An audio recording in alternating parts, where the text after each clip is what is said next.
28쪽에 높임 표현. 여기서 이제 높임 표현은 일단 주체 높임, 그 다음에 오른쪽으로 들어가서 객체 높임, 상대 높임, 이렇게까지 할 건데, 우선 이제 높임 표현에 이렇게 나와 있죠. 화자가 어떤 대상에 대해서 높이거나 낮추는 태도를 나타내는 표현이다 라고 나와 있잖아. 근데 선생님 방금 높임 표현은 3개가 있다고 그랬다. 그치? 주체 높임이 있고, 객체 높임이 있고, 그 다음에, 친구가. 교과서 그 출판사 나왔다고 연락이 왔더라고요, 선생님이. 얘기를 다시 또 물어봤더니, 맞습니다. 라고 왔네요. 자, 근데 여기서, 여기, 낮추는 태도, 높임 표현인데 왜 낮추는 태도까지 들어가지? 라고 할 수 있는데, 여기서 일단 주체 높임은 그 행동을 하는 사람을 말하는 거잖아. 그지? 그리고 객체는 행동의 대상이죠. 그리고 상대는 말을 듣는 사람을 말하는 거잖아. 그래서 청자를 되는 거잖아. 근데 여기에 낮추는 태도는 요 상대 높임 때문에 들어간 거죠. 그래서 주체하고 객체는 높임에만, 그지? 높임에만 해당이 되는 거고, 상대 높임은 높이는 것도 있고, 낮추는 것도 있고, 이렇게 되는 거죠. 자, 거기까지 이해를 하고, 그 다음에, 자, 주체 높임 들어가 봅시다. 주체 높임은 하자가 주체, 곧 문장의 주어가 지시하는 대상, 예를 들면 뭐 아버지, 여기는 이제 선생님 이렇게 나왔는데 그 대상이 주어고 그 주어가 가리키는 사람, 즉 선생님, 그지? 주어가 지시하는 대상을 높이는 거, 높임의 태도를 표현하는 것으로서 여기서는 이제 실현 방법이 크게 이제 3가지가 있다 이렇게 나오는데, 일단 선어말어미 의시, 그 다음에 주격조사 깨서, 이거는 암기가 돼야 되죠. 그 다음에 특수 어휘를 사용하는 건 주체 높임하고 객체 높임이 있지만, 거기에 주체 높임에 쓰이는 거하고 객체 높임에 쓰이는 거하고 거기에 쓰이는 특수 어휘 자체가 다르죠. 그래서 여기에 이제 대표적인 계시다, 주무시다, 이제 요거는 기억하기. 그래서 주체 높임을 실현할 때는 선어로 어미, 그 다음에 주격조사, 그 다음에 특수 어휘, 이렇게 되는구나. 이제 자, 주체 높임은 높여야 할 대상의 신체 일부, 소유물, 생각 등과 관련된 서술어의 의시를 결합해서 간접적으로 실현하기도 한다. 그러니까 기본적으로 주체 높임을 실현할 때는 그 사람 자체를 높이는 거, 그지? 그럴 때는 이제 직접 높임 이렇게 되죠. 직접 높임이 되지만 여기 밑에서 얘기한 거는 그 사람 자체가 아니라 그 사람의 어떤 소유물이라든가 신체 일부라든가, 그치? 아니면 그 사람의 자녀라든가, 뭐 이렇게 해서 뭐 선생님의 자녀가 뭐 10살이다. 근데 그 10살 된 이제 아들을 높이는 이유는, 아드님이라고 높이는 이유는 나보다 어리고, 그치? 동생이지만, 그렇지만 그게 선생님의 자식이기 때문에 높이는 거잖아요. 이제 그런 거, 그걸 이제 간접 높임 이렇게 하죠. 그럴 때는 의시를 결합해서 높이는 거고, 그거는 이제 간접적으로 실현되는 간접 높임에 들어간다. 자, 이를 간접 높임이라고 하는데, 있다의 주체 높임 표현은 계시다인데 간접 높임에서는 있으시다 이렇게 되는 거죠. 그래서 이제 요거 예를 이렇게 드러났어요. 그거까지 이제 보고 그 다음으로 넘어갈게요. 자, 선생님께서는 책을 읽으시다. 자, 이 사람은 직접적으로 지금 책을 읽고 있는 거잖아. 그 사람이. 그지? 읽으시다. 자, 근데 여기서 읽으시다라는 건 요 선어말음에 의해서 실현된 직접 높임. 이렇게 되는 거고. 그 다음에 요거는 선생님이 책을 많이 갖고 계신 거야. 그지? 그래서 되게 책이 많으시다라고 할 때는 간접 높임으로서의 의시. 이렇게 실현된 거죠. 그죠?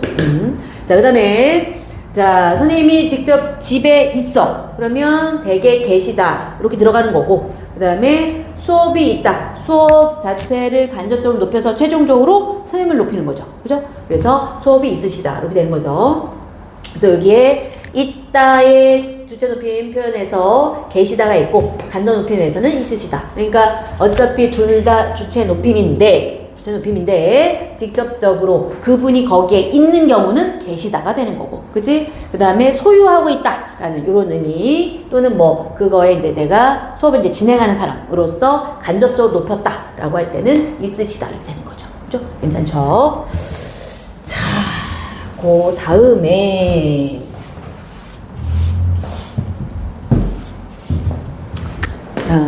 이제 상대 높임 넘어가 봅시다. 봅시다. 쌤이 지난번에 그 어깨 때문에 그 병원 갔다 온 거 얘기잖아요. 그래서 오늘 또 오라 그래서 오기 전에 갔다 왔는데 자꾸 그분은 자꾸 무리하지 말라고 그러면서 얘기를 하더라고요. 그래서 무리 안 하는 게 좋은데 무리를 안 할 수가 없는데 어떻게 해야 되나요? 선생님이 이제 농담처럼 얘기를 했는데 무리하지 마세요를 한 3번을 얘기하더라고. 무리하지 마세요. 근데 선생님이 지난번에 주사 엄청 아팠다고 그랬잖아. 주사를 또 맞으려는 거예요. 그래서 아니요. 그래서 약만 해가지고 금요일날 또 오라고 그러더라고. 그래서 일단 열심히 다녀야 되니까 다니긴 할 건데 정말 주사는 쌤이 거부하려고 지금 하고 있어요. 다시는 못 맞을 것 같아요. 너무 아픕니다. 너무 아팠어요. 그래서 일단 최대한 운동을 쫙쫙 스트레칭 하면서 하려고 해. 자, 상대 높임은 아까 얘기했던 것처럼 이제 상대, 즉 청자, 곧 그 말을 듣는 상대에게 높임이나 낮춤의 태도를 나타내는 표현이다 라고 했고요. 자, 여기 있죠. 높임, 청자. 상대방에 대해서 높임이나 낮춤의 태도. 자, 주로 종결 어미로 실현된다 라고 나왔어요. 주로 종결 어미로 실현된다. 자, 상대 높임은 상대를 높이는 정도에 따라서 여러 등급으로 나뉘며 격식을 갖췄는지에 따라서 갖췄으면 격식, 그 다음에 그렇지 않으면 비격식, 이렇게 들어가는데 요거와 관련해서 예전에 문제화 된 적이 있는데 요들을 나눠봤을 때 격식체와 비격식체를 빠르게 구분하는 방법은 요를 붙여보는 거예요. 요를 붙여서 이게 오케이다 라고 하면은 비격식체가 되는 겁니다. 그러니까 어차피 해유체는 요가 붙어 있잖아. 그지? 그리고 해체는 요가 붙어 있지 않은 건데 그냥 일반적으로 우리가 친구하고 얘기할 때 밥 먹었어? 뭐 이렇게 얘기하죠. 그랬을 때 요 이렇게 붙일 수 있잖아. 그러면 비격식체 이게 되는 거죠. 그리고 하십시오 요 뭐 이런 거 하오 요 뭐 이런 거 안 되죠. 하게요 뭐 해라요 이런 거 안 되죠. 그죠? 그래서 격식이냐 비격체를 구분하는 그런 문제가 있을 때는 빠르게 요를 붙여서 판단할 수 있고 요거와 관련해서 격식체에서 하십시오체는 가장 높이는 거잖아. 그지? 그래서 요거를 아주 높임.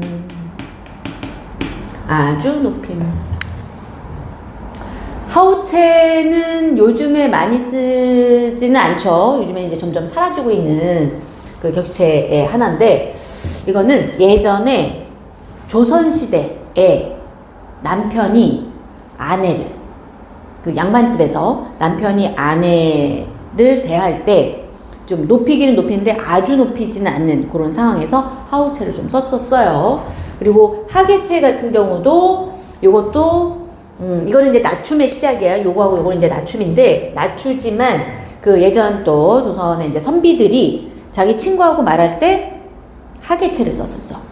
자네 그렇게 하게 뭐 이런 식으로. 그러니까 낮추긴 하지만 아주 낮춤은 아닌 이런 정도. 그래서 하우체는 높이는 건데 약간 높이는 거. 그래서 예사 높임. 하계체는 낮춤이지만 살짝 낮추는 거라서 예사 낮춤. 그 다음에 헤라체는 낮춤인데 아주 낮추는 거죠.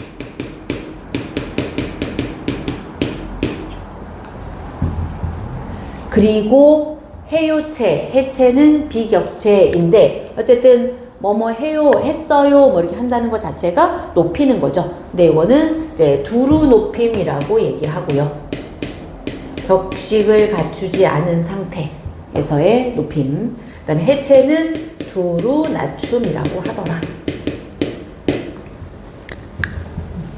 그래서 이거를 문장에 유형이 있잖아요. 이제 평서, 의문, 명령, 감탄, 청유까지 해서 5개랑 연결해서 이제 종결어미를 어떻게 바꿔야 되지? 라는 것까지 해가지고 이제 쫙 기억하면 너무 좋지만 그거를 암기할 필요는 없어. 암기할 필요는 없고 일단 격식과 비격식 요거 구분하는 거 요거 하고 그 다음에 예를 들면 그 문장이 이제 나왔는데 이게 뭐다라고 해서 이제 구분하는 것 자체가 요쯤에서 약간 헷갈릴 수는 있는데 그런데 그거를 그냥 지금 몽땅 막 기억하고 이럴 필요는 없다. 대신 제시가 되는 경우가 굉장히 많다. 오히려 요즘에는. 그래서 조금 더 이제 빠르게 얘가 무슨 채다라는 걸 이제 기억을 하는 요거하고, 그 다음에 문장을 보고서 이제 구분하는 연습은 좀 돼야 되긴 합니다. 그러니까 이게 뭐지? 예를 들면 먹었어? 라고 하면 이거 무슨 채야?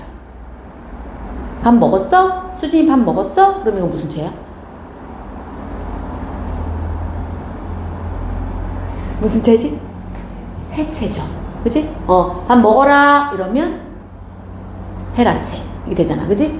그렇게 해서 이제 구분할 수 있는 정도. 이게 뒤쪽이 또 문자대에서 아마 푼 거 중에서 도 문장 파트에서 요게 아마 나왔을 거예요. 문장 구분하는 요 정도. 그 정도만 가능하면 됩니다. 자, 그 다음에 객체 높임. 자, 문장에서 객체. 문장 성분으로 하면은 목적어나 부사어에 해당하는 지시하는 대상. 그걸 이제 높이는 건데, 실험 방법은 부사격 조사가 깨로 바뀌고요. 그러니까 부사어인 경우죠. 그죠? 객체가 부사어라면, 그렇다면 부사격 조사가 에게가 아니라 깨 이렇게 들어가는 거고, 특수어휘가 들이다, 모시다, 여쭈다, 여쭙다, 배다, 뵙다 등으로 실현된다. 자, 여기서 이제 여쭈다, 여쭙다 요거는 배다, 뵙다 요거는 둘 다 표준어로 인정이 돼서, 그래서 이제 둘 다 나온 거야. 자, 나는 그 책을 아버지께 드렸다 라고 할 때 여기 깨 나왔죠. 그 다음에 주다가 아니라 이제 드리다로 실현이 된 거죠. 특수어휘. 그 다음에 할머니를, 이거는 높임의 대상, 즉 객체가 목적어기 때문에 여기서는 변함이 없는 거죠. 그죠? 할머니를 대신 여기에 나오는 이제 특수어휘, 요거가 원래는 이제 데리다라고 있는 건데, 데리다를 쓰지 않고 모시다. 그러니까 모시다, 데리다가 이제 모시다로 바뀌어서 들어간 거죠. 그래서 이게 만약에 그 객체가 부사어라면 부사격 조사가 깨로 바뀌고, 그치? 그리고 뭐 특수어휘 이렇게 활용할 수 있는 거고, 그 다음에 그게 아니라면, 목적어라면 이렇게 이제 특수어휘만 활용이 되는 거죠. 그죠? 그 상황. 자, 그 다음에, 시간 표현으로 넘어갈 건데, 전에 쌤이 시간 표현 그거 표 한번 그려줬었죠? 선호말어미, 관형사음에, 그치? 그거를 지금 머릿속에 암기되어 있나요? 되어 있나요? 그거가 이제 숙지가 또 돼야 되는 이제 중요한 건데, 중요한 내용인데, 그게 또 이제 여기에 뭐 이러니 저러니 막 설명이 또 돼 있어요. 그래서 요거에 좀 추가적으로 필요한 부분을 쌤이 설명을 하도록 할게요. 잘 움직이고 있는 것 같네요. 근데 뭔가 배터리가 많지 않은 것 같은 느낌적인 느낌 그렇습니다. 자, 시간편 과거, 현재, 미래 가봅시다. 자, 시제, 어떤 시점을 기준으로 해서 어떤 사태의 시간적 위치를 나타내는 것으로서, 자, 발화시, 화자가 말하는 시기죠. 그 시점. 그 다음에 사건시는 일이 일어나는 시점. 그 관계에 따라서 과거, 현재, 미래로 나뉜다. 자, 당연히 과거라는 건 뭐지? 사건시와 발화시를 기준으로 봤을 때 뭐가 더 먼저야? 사건시하고 발화시 중에서 사건시가 먼저죠. 일이 일어났는데 그걸 나중에 얘기하는 거잖아. 그치? 그러니까 과거 시제 이렇게 되는 거죠. 자, 주로 선어음이 at, ot에 의해서 실현된다. 이거 그 표상으로 정리 한번 했었어. 그치? 자, 그리고 거기에 at, other 요거까지 또 설명을 했었죠. 그죠? 자, at, ot이 있고 at, other이 있었어. 요 두 개의 차이점 뭐라 그랬지? 요 at, other은 뭐라 그랬지? 현재와의 단절. 이제 예뻤었다 그러면 그때는 예뻤는데 지금은 아니라는, 그지? 현대와의 그 차이, 그거가 있을 때 그 어을 이제 한 번 더 붙여준다라고 했었죠. 자, 그 다음에 회상, 시제, 더가 있었죠. 그죠? 자, 그리고 여기 예를 들었어. 자, 어릴 때 같은 마을에 살았었다. 그러니까 현재는 그렇지 않다라는 거, 그지? 까치가 울더라. 회상. 자, 관형사절로 안길 때 관형사용이, 이거는 이제 선어음이 얘기했었던 거고요. 그 다음에 관형사용 어미가 은, 던. 그 다음에 여기 던. 그 다음에 이제 아덧 다음에 또 던을 붙여서 뭐 살았었던, 학생이었던 이런 것도 다 가능하죠. 그래서 과거 시제 나타내는 거. 자, 요거 그때 동사일 때는 은, 던 선생님이 줬었고, 그 다음에 형용사일 때는 던 뭐 썼었습니다. 그지? 기억날 거야. 그 다음에 현재 시제로 넘어가 보자. 자, 현재 시제는 사건이 일어난 거와 그 다음에 그걸 이제 말하는 시기가 일치하는 거죠. 사건시 꼴 발화시. 자, 선어원 의미를 먼저 살펴보면 동사의 경우에는 선어원 의미 는, 니은. 선생님이 그때 니은하고 는 요렇게 현재 시제 칸에다가 이제 써줬었죠. 그 다음에 형용사나 이다의 경우에는 그런 거 없이, 그지? 특정 어미가 결합하지 않은 상태로 실현이 된다. 라고 했었고, 그래서 이제 거기에는 X를 쳤었고요. 그 다음에 관형사용 어미는 동사의 경우에는 는을, 그 다음에 형용사일 경우에 또 서식조사이다의 경우에는 니은 이렇게 들어가는 것도 했었죠. 그래서 관형사용 어미 같은 경우는 맨 마지막에 오잖아. 그지? 그러니까 단어의 끝에. 그래서 예를 들면 뭐 먹는 사람이라고 했을 때 이제 요런 거. 그지? 그 다음에 형용사 좋은 사람. 그 다음에 뭐 학생인 사람. 이렇게 해가지고 자, 여기 요게 좋은 요거 은, 그 다음에 학생인 할 때 요거 학생이다 할 때 니은, 그죠? 여기 들어가서 형용사 서술격 조사이다 또 니은이나 또는 은이나 요게 이제 들어가는구나 이렇게 됐었죠. 자, 그리고 이제 미래 시제 같은 경우는 뭐지? 사건시와 발화시의 관계가 어떻게 되는 거지?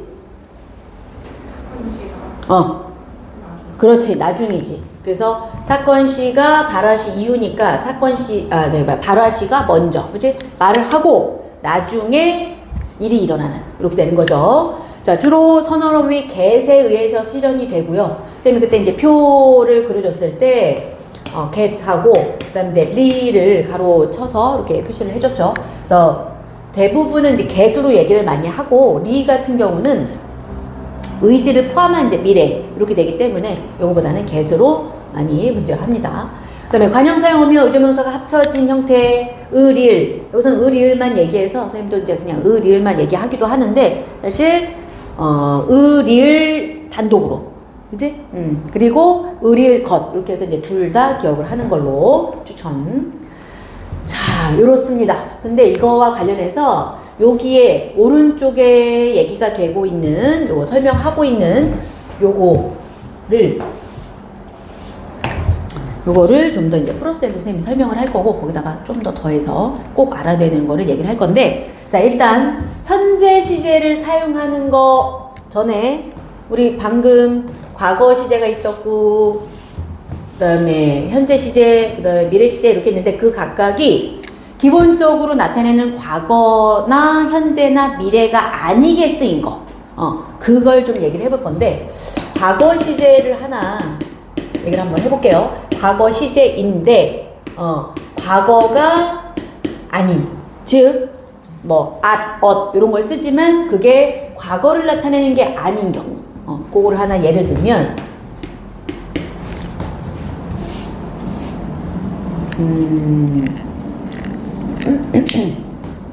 그러면 이제 어떤 애가 이렇게 이제 과제를 뭐 제대로 해오지 않은 거지. 하다가 말았어. 그래서 친구가 야, 너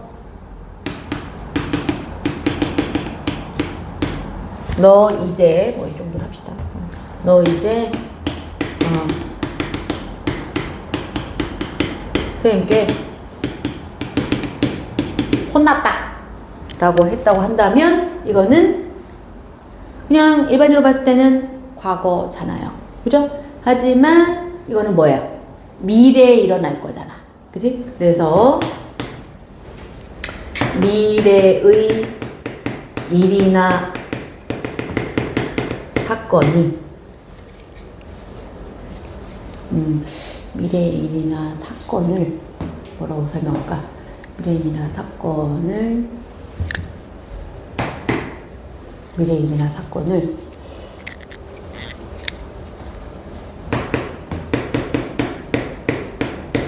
확정적인 것으로 또는 뭐 이미 일어난 것처럼 일어난 사실인 양 표현할 때 이런 걸 쓸 수 있어.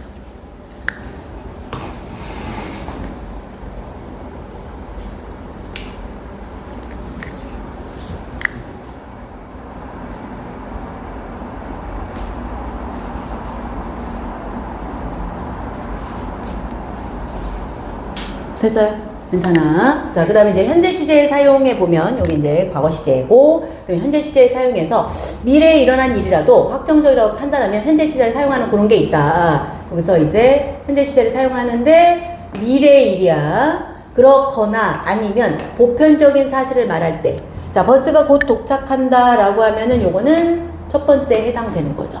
그죠? 그 다음에 보편적 사실을 해는 동쪽에서 뜬다 라고 할 때 요거는 보편적 사실을 얘기할 때 현재 시제를 쓰면 요게 되겠죠. 근데 요거에 조금 더 추가를 하면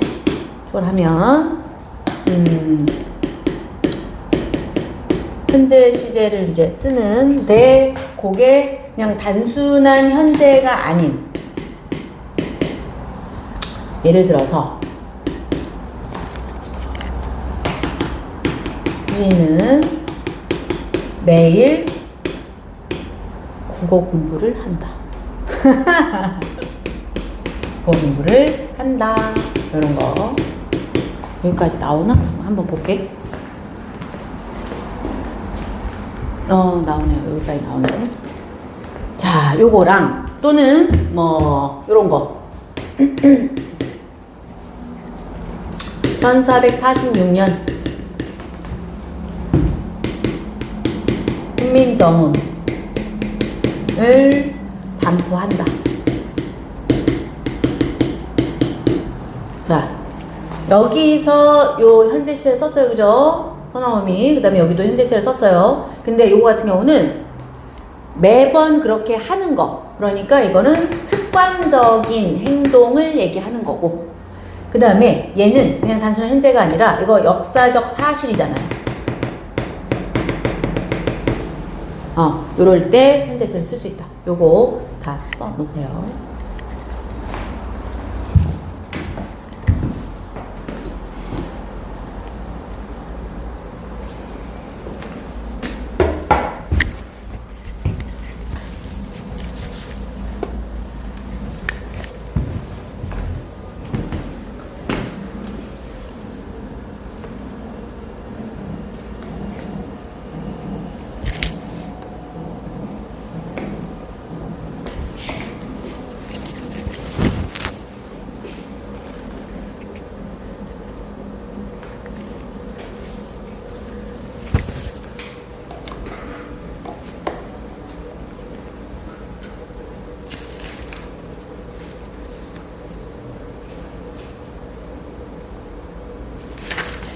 됐나요?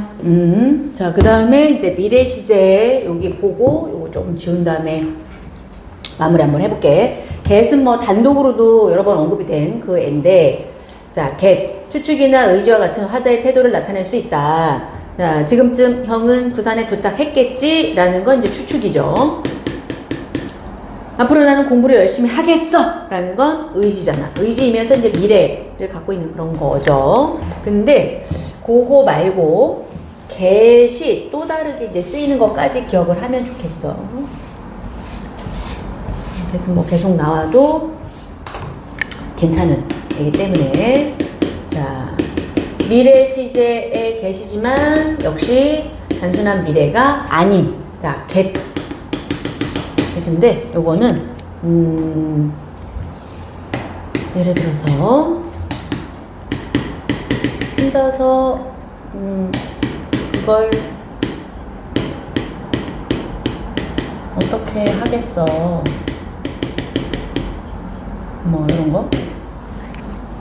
그다음에 들어가도 되겠습니까?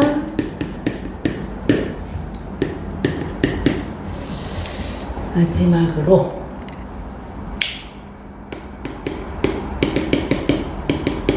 별 사람을 다 보겠네. 여기에 get, 여기에 get,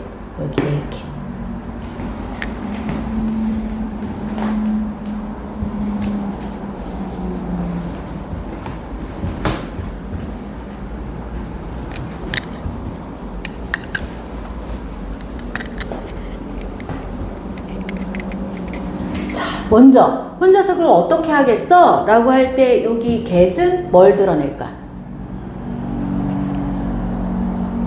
그 사람이 할 수 있는 정도의 능력이 되는지, 그지? 요거를 따지는 거잖아. 요럴 때는 뭐 능력 또는 가능성이라고도 해.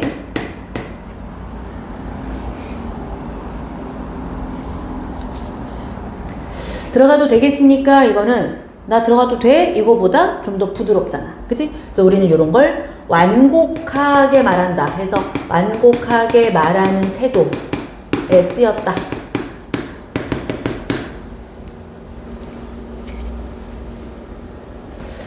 그 다음에 사실 이제 세 번째 요거는 자주 나오는 건 아닌데 가끔 언급되는 게 있어서 요거까지 얘기를 해주는 건데, 요거 같은 경우는 뭐 헤아리거나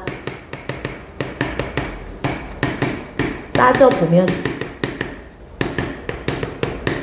뭐 그렇다 라는 뜻을 지닙니다.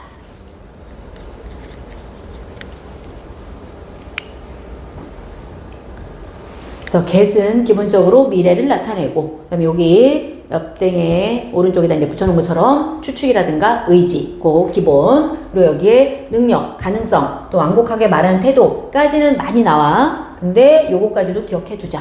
그러니까 뭐 별 사람을 다 보겠네. 그래서 쟤 뭐야? 라고 했을 때 그럴 때 이제 헤아리거나 따져보면 이제 그렇다 라는 뜻을 가지고 있는 get, 요거까지 기억하는 걸로. 자, 그러면 요게 이제 시제에 맞춰서, 시간 표현에서의 그 시제, 과거, 현재, 미래에서 요거까지 좀 알아주면 좋겠다라고 하는 거가 다 정리가 됐고요. 넘어가서 이제 동작상으로 가볼 수가 있겠는데, 자, 동작상이라는 것은 크게 지금 두 가지로 나와 있죠. 자, 무슨 상과 무슨 상이 있다? 완료상과 진행상. 그지? 자, 여기에 보면 시간적 모습을 그러니까 완료 진행과 같이 사건을 이루는 동작의 시간적 모습을 표시하는 건데, 주로 보조용언 구성, 그러니까 본용언이 있고 보조용언이 있고, 그치? 그 둘의 구성으로 해가지고 표현이 되는데, 이때 자, 진행상은 지금 동작이 진행되고 있는 거죠. 그래서 뭐뭐고 있다. 완료상은 이미 완료된 결과 상태가 쭉 이어지는 거죠. 이게 동작이 이제 진행, 동작이 이제 진행. 그 다음에 완료된 결과 상태 지속. 그래서 떠나버렸다. 버리다. 그치? 있다. 그러면 떠나버린 상태로 끝. 그 다음에 있다는 꽃이 핀 상태로 쭉 지속. 이렇게 되는 거죠. 이렇게 해서 진행상과 완료상. 이걸 구분하는 건데, 요 왼쪽에 보면, 자, 쓰고 있다 같은 경우. 자, 요거 고 있다인데, 요거 같은 경우는 자, 형은 모자를 쓰고 있다 해서 모자를 쓴 상태에서 내가 이제 봤어. 그러면 그거는 완료상이 되죠. 그죠? 근데 쓰는 동작을 지금 하고 있는 걸 내가 봤어. 그러면 그거는 진행상이 되겠지. 그치? 그래서 요거는 주장 해석이 가능합니다. 여기서 하기 때문에 이렇게도 볼 수 있다. 둘 다 오케이 라고 얘기하는 거죠. 자, 그 다음에 피동, 사동. 자, 피동사동, 이거 어떻게, 피동전미사, 사동전미사, 다 머릿속에 들어있나요? 들어있어? 자, 그러면, 피동전미사에 뭐가 들어가? 이희리기. 그리고 같이 기억했으면 좋겠는 게, 여기도 이제 나오지만, 되다, 받다, 당하다까지. 그래서 그거를 피동전미사 이렇게까지, 그지? 그거 왼쪽에 이제 정리를 해놨는데요. 자, 능동표현과 피동표현이라고 했을 때 이제 능동표현은 주어가 제 힘으로 하는 거지, 그지? 근데 피동은 다른 힘에 의해서 동작을 당하게 되는 것을 말한다라고 했죠. 그래서 능피 반대되는 거죠. 그 다음에 피동전미사 이희리기가 되고, 여기에 방금 선생님이 얘기했던 거 여기 되다, 받다, 당하다 요거까지 해서 피동전미사로 한 번에 기억하자 라고 했습니다. 자, 그 다음에 용언 어간에 아지다, 어지다가 이제 결합해서 이루어지는 피동사. 자, 그럴 때 피동사에 의한 피동은 짧아. 그지? 단어 자체가 그냥 피동사가 되는 거니까. 그래서 요거는 단형 피동 그지? 그 다음에 원인제 장형피동 이렇게 얘기합니다. 그렇다고 뭐 엄청 늘어지고 이런 건 아닌데 그렇게 학자들이 구분해놨으니까 우리는 거기 이제 따를 수밖에 없죠. 장형피동 이렇게 되죠. 자, 그랬을 때 여기에서 음식이 아깝게 버려졌다라고 요거를 이 단어를 버려졌다를 이제 풀면 버리어지었다 이렇게 되는 거잖아, 그지? 그래서 버리다에서 어지다가 붙어서 그지? 피동을 나타내는 이렇게 된 거죠.